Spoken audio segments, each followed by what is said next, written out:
ate the meal and then the oil was all over. There was a post hooking up with the jalapeno poppers? I guess so. That's dangerous. Wild time. Wild times. But I remember him telling me the story, young. and the girl was like really freaked out because obviously like she's burning on fire, and he was, it's the whole thing. I need to hear about your weight loss journey. Okay. What a transition. 100 pounds that you lost without Ozempic. That's the new headline. Doesn't that piss you off? Not really. I wonder if it was available, if I would have even taken advantage. I would have. Shout out. I'm just waiting for the Mounjaro, endorsement. Ben, my co-host on the Great Good Guys podcast here at Dear Media, he always gives me shit for calling it Mounjaro. He's like, it's Mun. I'm like, sounds like someone on the shit. Yeah, how do you say it? Mounjaro? Mounjaro. Okay, so how did you why did you decide? Because there has to be some kind of epiphany. And then what tactics and tips did you take to lose 100 pounds? Because it's a lot of weight. I was young, which helped. I was like 17. So in a weird way, it was like an excessive amount of puppy weight. Why do you think you put on that much weight to begin with at that age? I overdo it. You overdo it? I just overdo it. You're an overdoer, huh? I'm a big overdoer. I think I had some shit that I needed to work out, in my life with dad stuff and life stuff. And I didn't know at the time that I was probably sort of like numbing that with. And sorry, was your dad ever in your life? No. Never. And did you ever meet him? No, I never met him. And he passed away before I got a chance to. So shout out to him. Perfect record. Wow. You have to be sorry. Were your parents together when he passed? No. No.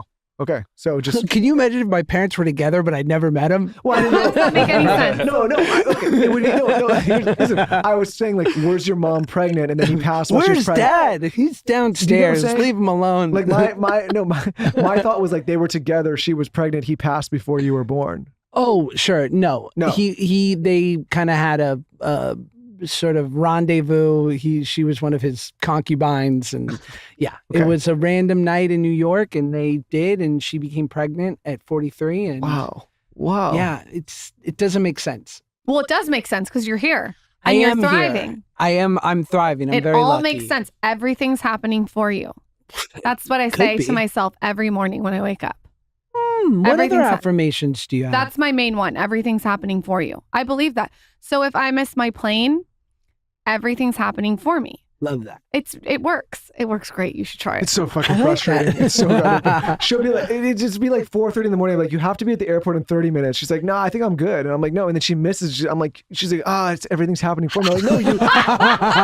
I'm like, you had to be up like an hour and a half before that. Sure. Okay, I'm trying to get Josh's weight loss tips, please. Everything's happening for us. Yeah, go ahead. Explain your tips. How'd you even start? What was the first thing you changed? It wasn't that special. I remember I was 17. We used to spend a month over the summer in New York. So I would go see all my friends and whatnot. And I just kind of I let go of a lot of that anger. And I don't know about the dad stuff and the life stuff and whatever. And just like angry young men, you know what I mean? That angst. Sure. And I started walking the city, which was my favorite thing to do. And I would like listen to music. And I just felt like it was possible. And I did Atkins, old school carnivore. Love it. And, and I probably knocked off like 30 or 40 pounds the first month or two. And then over the next like year and a half, I lost the rest of the weight. It's probably super empowering when you see that kind of weight come off that quickly, right? Like you start to be like, I can do it. Yeah, it's helpful. And look, I understand why people are fascinated by it. And I think for me, had I done it sort of more privately, or I wasn't in such a public place, I think I probably would think about it, be less a part of my story, because it would just be like, wow, you were like, we'd look back at yearbooks and be like, geez, Josh, like, do you have a thyroid issue? And I'd be like, I had a Snickers issue. But really, I lost weight very publicly. And so understandably, people are very interested in it. So and I'm glad if in some way me being heavier on TV could like empower other kids who didn't fit like the perfect body type or whatever to be like, wow, he's having a good time and he's not tripping on how he looks. Yeah, well, I think people can see it's possible.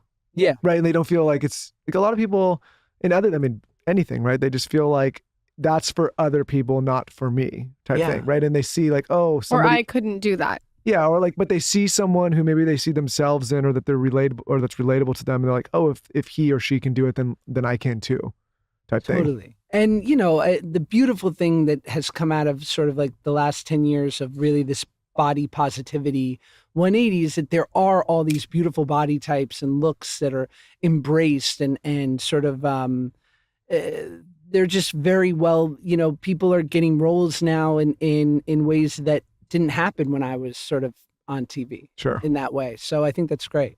When people slide into your DMs, what's the most... It's all bots. No, So I don't boring. believe it. What are people saying? Are they like trying to hook up with you? Are they trying to reminisce? Are they trying to ask a question about a hot tip on how to lose weight? What's the common denominator?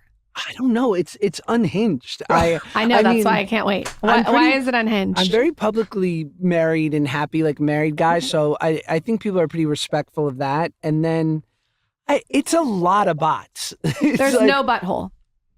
No. Are you getting butthole? I've got a throbbing, veiny penis multiple times. Wow, Mazel. What's wrong with us? I don't know. I don't know why. I've never understood. Like, my favorite one. I even talked about Yeah, this one on the that one. podcast. My favorite one was when I got one of a guy fucking a dildo on a bathtub ledge, up and down, and that one was unique.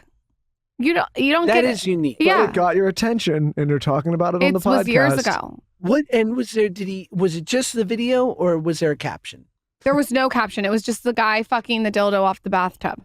It'd be nice if he put a little thought into A the little. I caption, could have. He could have done a heart. Like if he just wrote, whoops. Yeah, you or know? like, or wrong person. That's a good one. If you want to do it, you could say wrong. Taylor's done that. He's laughing so hard because he knows. Taylor's he's gone. Taylor's not in the room anymore. And then there was another one that I got where a girl cut my face out of every single picture of me and Michael and implemented her face into it.